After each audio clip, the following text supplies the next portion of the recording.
Thank you all for being here today, and thank you, Jim, for the introduction, and to our previous speakers for their wonderful talks. As Jim said, my name is Eric Lebel. I'm a senior scientist at PHC Healthy Energy, and today I'm going to talk a bit about characterization of natural gas leaking from abandoned oil and gas wells in western Pennsylvania. PSC Healthy Energy is a nonprofit energy and science policy research institute. We're based in Oakland, California. Our mission is to generate science-based energy and climate solutions that protect public health and the environment. I just want to start by sharing a little bit about some of the work that PSC has done in the past few years and what we're looking forward to getting more involved in going forward as well. But just a summary of the oil and gas supply and distribution chain, we can see here that there's production, there's processing, and delivery. We've heard a lot about this so far in the talk so far today. And there's been a lot of research showing that there's methane emissions from each of these components. We know that there's a methane being emitted from production, from the well sites themselves, from the processing, the transmission, distribution lines, and then a lot of the work I've done has focused on a lot of the end impacts, the post-meter emissions inside people's homes from their appliances, from pipes inside their homes. But one of the things that we want to also add to the discussion is what are some of the hazardous air pollutants that may be co-emitted with the methane at each of these sites. And hazardous air pollutants are a lot of what we've heard about so far. We're looking here at emissions of co-emitted pollutants. A lot of it is classified by the EPA as hazardous air pollutants. And it's chemicals that may be entrained in the gas supply that are also hazardous to human health. So at PSC, we've launched the Methane and Health Initiative, which has really trying to be the scientific foundation for methane mitigation strategies that also protect public health and the climate. One of the most compounds of interest that we look at in this initiative and also in this study is benzene. It's one of the most commonly emitted chemicals that are found co-emitted with natural gas. And there's a range of health effects of benzene, including it's being a reproductive toxin and being a carcinogen. There's still much is unknown still about the link between methane and hazardous air pollutants, but we're hoping to try and understand more of that connection through this work and other work that we've done. So what have we done so far? Some of the things that we've worked on most is trying to build the world's largest and most comprehensive database on chemical composition of natural gas. One of the things that we just don't know much about yet is what are the concentrations of these hazardous air pollutants in the gas supply. It's not publicly reported information much of the time, and if it is available, it's hard to find and access. So we're trying to make it more accessible to the public, and trying to make these chemical compositions known and synthesized throughout all these sources. Benzene and hazardous air pollutants found that is in nearly 99% of 700 gas samples that we've collected from downstream natural gas, showing that benzene is a ubiquitous compound that's found in downstream gas. It's delivered directly into people's homes. And we've also been looking at the upstream gas composition. We've looked at now 11,000 unique measurements of BTEX content. That's benzene, toluene, ethylbenzene, and xylenes. And we're trying to look at how this impacts the health risks associated with natural gas leaks. So for this talk today, I'd like to focus in a bit more on one particular study that we've done, and that's looking at abandoned wells in western Pennsylvania. We've heard a lot about active wells from Mary's talk earlier, but just knowing that abandoned wells are one of the legacy impacts of oil and gas drilling. Abandoned wells, until they're abandoned properly, and even after they're abandoned and plugged, they still have the potential to leak methane and other hazardous air pollutants as part of their, being existent and having been drilled. So So today I'm going to talk a bit more about this study, specifically looking at the VOC and pollutant emissions from abandoned wells. And this is a study that's open access. You can find it online. I would acknowledge my co-authors. The study was led by Dom DiGiulio and other colleagues at PSC Healthy Energy. We also had support from the PADEP, and they were instrumental in really making sure that we were able to have access to sites and help us collect data. We've also had funding from the Energy Foundation and the Heinz Endowments. So as I said, in Pennsylvania, there are many abandoned oil and gas wells. The PADP has documented about 30,000 of them so far in the state, but estimates suggest that the true number could be about 10 to 20 times more than that. And that comes from the fact that many of these wells were drilled before permitting, and so there's just no record of them existing, and being able to find them is quite difficult. So all these, as I said, all these wells are sources for emissions, not just for methane, but also for the co-emitted hazardous air pollutants, which we'll talk more about as part of this study. So what we did as for the study is that we sampled wells, and we're looking at the methane and VOC emissions. And the way we looked at, we wanted to try and find out three things basically as part of this study. One is, what is the concentration of the VOCs in the gas supply? And the way we did that was we collected the sample of gas in a plenum bag, which we'll show pictures of in a bit, to understand what is the concentration of the gas that's being leaked from the well itself. Second, we want to understand what is the flow rate, what is the emission rate of benzene and other hazardous air pollutants, and also methane from the wells that we're sampling. And then third is, what are the potential health impacts to nearby populations? So we looked at trying to understand what are how close these wells are to nearby populations and buildings. So what we did first is these are some photographs of wells that we found in the wild while taking these samples. You can see that we're screening here the wells for leaks at first. And this is just a methane detector that will determine if the well is leaking. And if we found that it was leaking, we'd put the plenum bag over the source of the leak to capture the gas, just to be able to try and get as pure of a sample as possible with minimal ambient intrusion in the sample. Once we collected that sample, we would collect a sample of the gas, of that pure gas, and have it sent to a lab for analysis. Here's another photograph of a well with more infrastructure still there, and you can still see our plenum bag and then the hosing that we would use to collect the sample from the leaking source of the well.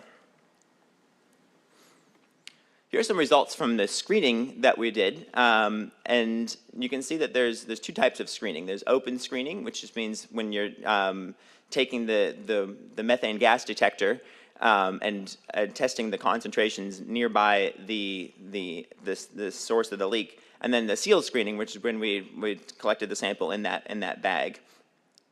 And there were many of these wells where we were able to achieve 100% gas concentration. And even still in open screening, there are many wells that are above this 5% LEL. Methane is explosive at 5%, so LEL is the lower explosive limit.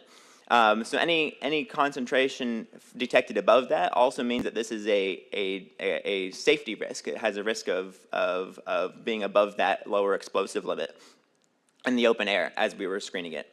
So just further suggesting that some of these wells needs to be leak remediation in order to make them not an explosive hazard. So one of the things that we sampled, most of the wells, as you saw in Pennsylvania, are on the western part of the state, and so we sampled most of our wells from Oil Creek State Park, Hillman State Park, down here near Pittsburgh, and Corn Planter State Forest. We collected emission rates from 48 abandoned wells and 7 active wells for a total of 55 wells throughout these regions. And we sampled a variety of plugged and unplugged abandoned wells. Here's some more photographs from the field. You can see that first, there's two components that we needed to measure in order to understand the emission rates from these wells. So first is we need to know what the flow rate is from the leaking components. And so we're able to do that by attaching this Alley Cat Whisper flow meter to the leaking component, and to understand what the detectable flow is from the leaking source. And then, as you see here, we have the plenum sampling bag, and we're collecting a sample in these canisters, which are sent to a laboratory for analysis. We use the EPA method TO15, which measures for hazardous air pollutants. And as I said, we're trying to collect a sample of the VOC concentration of as pure of a gas sample as we can possibly get. So some of the methane emissions can be seen here, and that we measured the emission rates. So these are, in the y-axis, you can see that we're measuring grams per day. And like many other well studies, I've published studies on methane emissions from abandoned wells in California.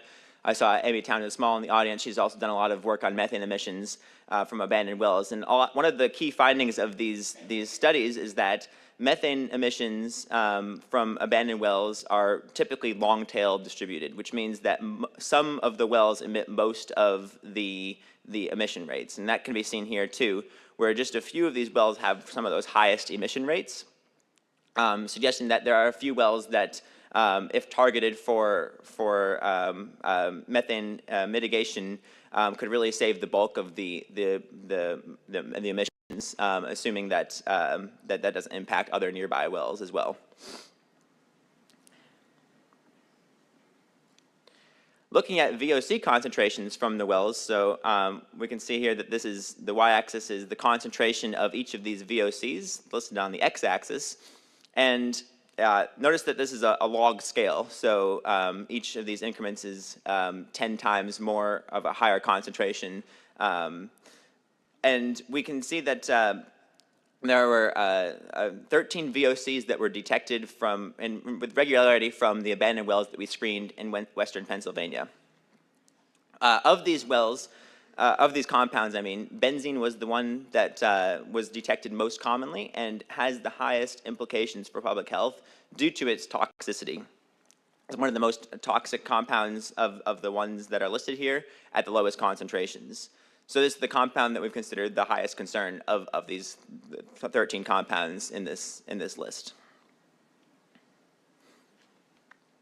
As I mentioned earlier, benzene has the greatest implications for human health in terms of its toxicity.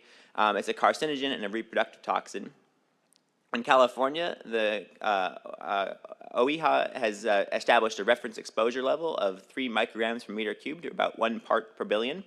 And that's for the 8-hour and chronic exposure levels. So you don't want to be exposed to more than 1 part per billion benzene over an 8-hour or chronic time period. And keeping in mind too, so the concentrations that we saw here, these are the concentrations of benzene in the gas supply. So no one's going to be breathing in direct gas, so that's why we're not 10 parts per million or 100 parts per million will translate into you know, a lower concentration once that gas is dispersed in ambient air and reaches its receptors in nearby populations. We detected benzene from 71% of abandoned wells, and as I said before, we nearly universally detected it from downstream and midstream gas.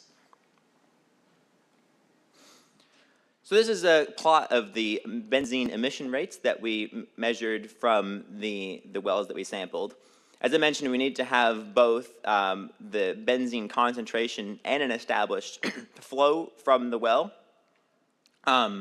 So we were able to get the sample, a measurement of the emission rate from sites where we had both detectable flow and detectable benzene. And so that was the plots, or the points here on the left. This ranges from nearly 1 gram per day of benzene, and then down, also a logarithmic scale, down to a much lower concentration, or lower flow rate. Interestingly, this highest point here was actually a point from someone's front yard. There was an abandoned well. They didn't realize it was an abandoned well in their house, near their house. They were renting it, and it would happen to be one of the highest emitters, suggesting that there may be some connection also between these wells and nearby receptors.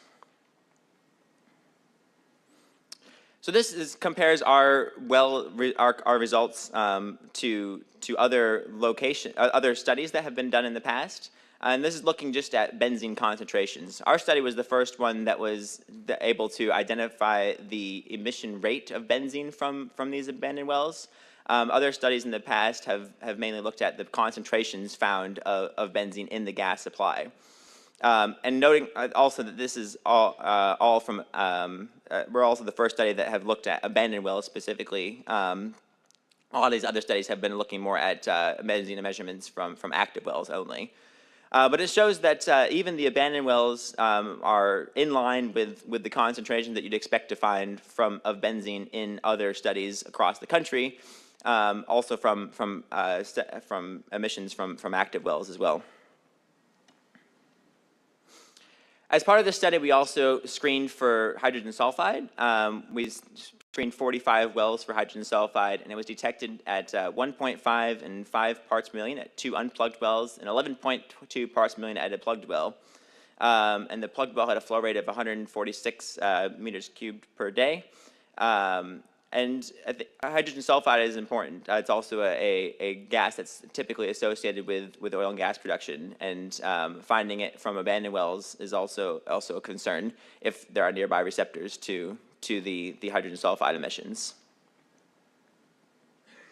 Similarly with carbon monoxide, we found carbon monoxide at 17 of 90 wells, abandoned wells that we screened, with a maximum concentration of 290 parts per million. And just for comparison, in California, the acute REL for carbon monoxide is 20 parts per million. And this suggests that CO should also be added to routine screening from abandoned wells, and particularly those who are close to where people live, work, and play. So just talk about some implications here. As I mentioned, one of the key goals of this study was to also understand what are the implications of people who are living near abandoned oil and gas wells in western Pennsylvania.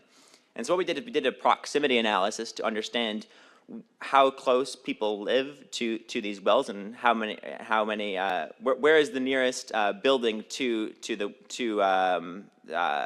any given abandoned oil and gas well. And so what we found is that in Pennsylvania overall, 93% of all wells had a building within 1 kilometer of that well. And we verified that through some validation studies, just to make sure the buildings were actually there from the satellite imagery, and in most cases there were actually buildings there.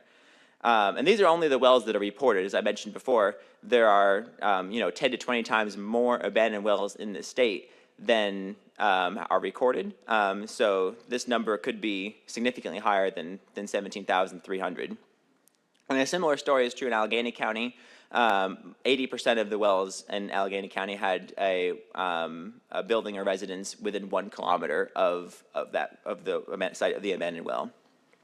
And so this suggests that there are, in fact, in many cases, sensitive receptors near these wells, which could be leaking both methane and other hazardous air pollutants. So some key takeaways from our study: we found that benzene and other VOCs are commonly emitted from abandoned oil and gas wells in Pennsylvania. When emitted near sensitive receptors, this could pose a potential health hazard. This was demonstrated in field measurements, but more work needs to be done to really understand what are the health implications of living near abandoned oil and gas wells. I know there's been a lot of work that's been done on active wells, but I think that it's important to include abandoned wells in that conversation as well. Understanding VOC emissions from unplugged abandoned wells can help to prioritize and constrain resources for plugging in remediation, both in terms of surface concentration and groundwater contamination. We also detected hydrogen sulfide and carbon monoxide, which were found in dangerous concentrations near some wells, suggesting that they should also be screened for. And other well studies have shown that idle and unplugged wells tend to leak more methane, and are also high contributors of VOC pollutant emissions.